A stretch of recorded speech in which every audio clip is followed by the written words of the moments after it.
July, £24,000. I don't know where that came from. So this was my ad account. I spent a total of £48,368.22. So in this video, I'm going to show you exactly how I managed to scale a single product to generate over £130,000 in revenue. Also in this video, I'm going to be showing you the supplier I was using to source the actual product, my Facebook ads account to see how much I was spending on Facebook ads to actually sell the product. And on top of that, I'm going to be showing you the winning product that I was selling for just over 2 years.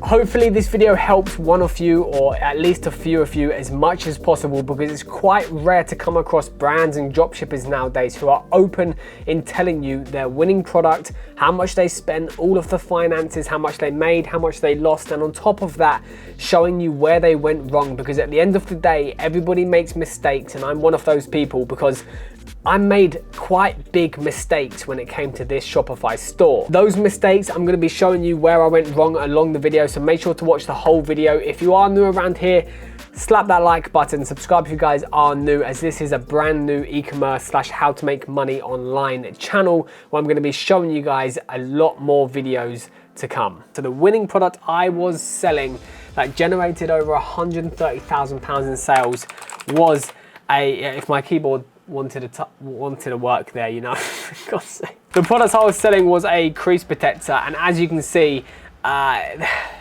loads of people are selling them now. You've probably just clicked onto this video and seen the product that I was selling. You're like, oh, I've seen that product advertised online. Or you may turn around and go, Joel, I've been selling the product for the last 6 months. And if that is you, leave a comment down below, because I'm quite interested to see what your results are and what your thoughts are on a product like this, where it's such a simple product to sell, but solves such a big problem in people's lives. Now, I was one of the first people to start selling this product, if not the first person to start selling it, because it was so underrated. Nobody really knew about them. There was Chinese suppliers selling them to people in the UK and across Europe and abroad, but not on scale. This product really needed attention to detail on scale, and that comes down to the pricing structure of how much you buy them for and how much you sell them for and what your profit is afterwards.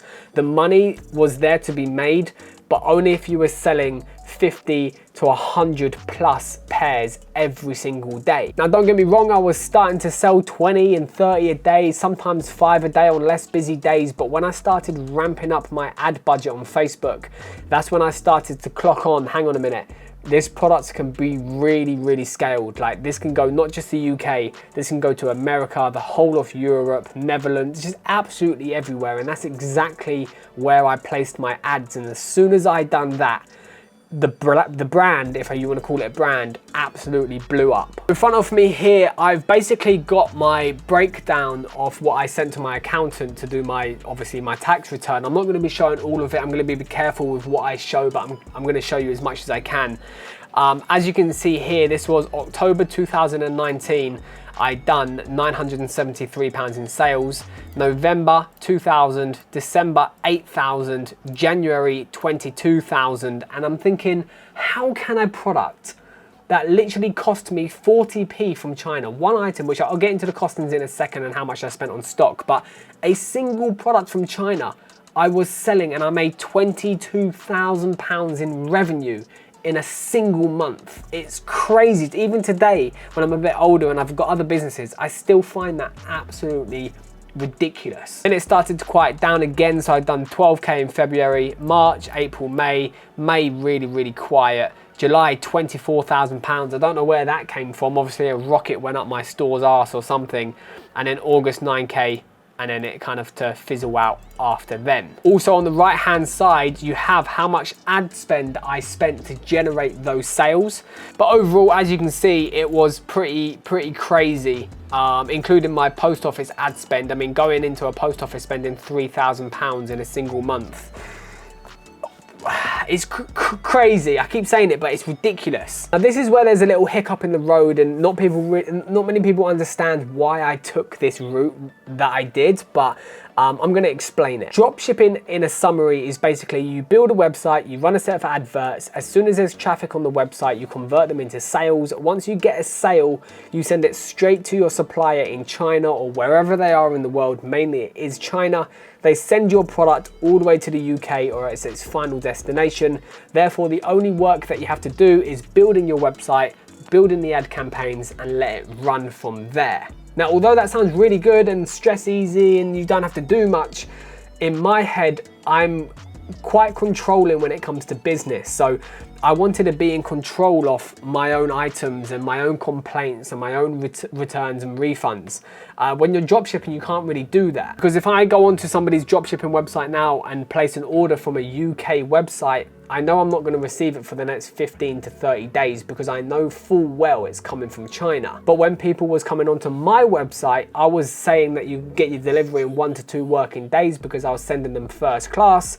And to be honest, that's exactly what I was doing. I've got 3 black bags filled with post office receipts, which I just keep just in case I need to give it to the tax man or whatever. But it was quite long, but it worked out really, really well. Because as soon as an order was coming in, I was packaging the order up and sending it out the same day, if not the next day, or if I was being a little bit sneaky and lazy, a few days after.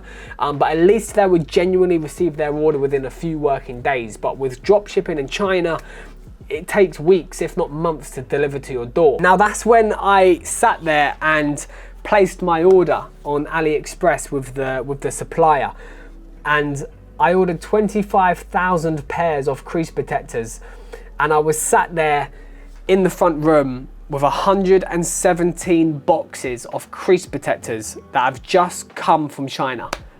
And I'm like, shit, I have to sell all of these to make my money back. I've got it in front of me so I don't make any mistakes. I ordered 25,000 crease protectors from China at the price of £10,000. That works out to be 40p per crease protector. Obviously my retail value was £9.99. And you can kind of get a hint when you've got guys like this here selling them for £4.99. Why I stopped selling them. When you've got guys like this selling them for £4.99 and you're adding up in your head how much profit you're going to make. Bearing in mind, at the beginning of this Shopify store, whatever you want to call it, I was probably spending about £2 or £3 per purchase. And now it's like £6 to £7 on Facebook because the competition is just so high. Everybody and their grandma is selling a pair of crease protectors or a product like that of some sort. So how this guy is selling it for £5, I mean, he's advertising that it's £1.99 I saw earlier, but crazy. This was my ad account, or my main ad account. I had 2 ad accounts because one of them got banned when Facebook just didn't really know what they were doing, but I spent a total of £48,368.22. This was pretty much my ads that I was using.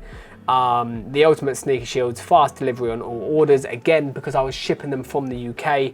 I obviously had quite a few videos out there that was blowing up. I had videos out there that had 11 million views, and that on its own will sell the product. It doesn't matter about reviews or anything. That online presence that your video has 11 million views with 55,000 people commenting saying they're going to get them and tagging their friends, that's where my sales came from. As well as obviously the £48,000. That's somebody's salary for 2 years at my age, and I spent that on Facebook ads like it was nothing. It's crazy. At some points I was spending £500 a day on some ads, £100 a day, £100 a day. You can see the purchases where it says £13 per purchase. Obviously I was testing them, but if you break it up into campaigns, it works out a little bit cheaper. But I obviously made money. I never made a loss. But this was just such a big store that generated £130,000 plus, and I was obviously selling this one item that I had to package myself. I mean, I sent off 25,000 items in the post office myself. I packaged up 25,000 crease protectors in little polyester bags myself. I printed 25,000 labels. God knows how my thermal print is still alive. But that pretty much sums off this store. When you work out the figures, if I was to sell them when I was spending 40p for the product, £1.25 on the postage, and Facebook was taking £2 or £3. So at scale, I was making £4, maybe £5 at a push per item, but I was selling 100 plus a day. At some points, I was selling thousands every single week, just simply because I was scaling it with Facebook ads as much as I can. But now if I was to sell it, you've got absolute donuts like this, selling it for £4.99, I'd be losing money on Facebook ads. No matter how good you are at Facebook ads, you won't be able to get £1 per purchase on Facebook ads on crease protectors anymore, just simply because they're so saturated. If you go to eBay and type in crease protector, I mean, I'd searched up earlier before I made the video, £2.99, and he sold 2,000 of them. He's got all the sizes, got all the colors. It's not profitable for a brand, for you to make a brand now, but it worked when I was doing it, but doing it now, it just wouldn't work. With a crease protector where you've got so little room for error, £10 isn't much.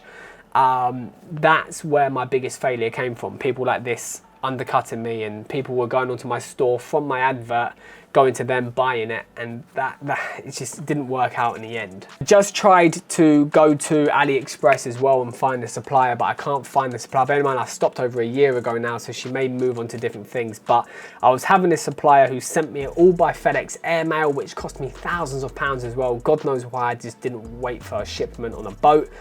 But anyway, I made money. I probably made about 45 to 50% profit out of my total sales. So I didn't do too bad, but I learned a lot of things, good things. I learned a lot of bad things as well, but I'm just trying to be as transparent as I can with you about a store that generated me £130,000 in sales, and how I did it.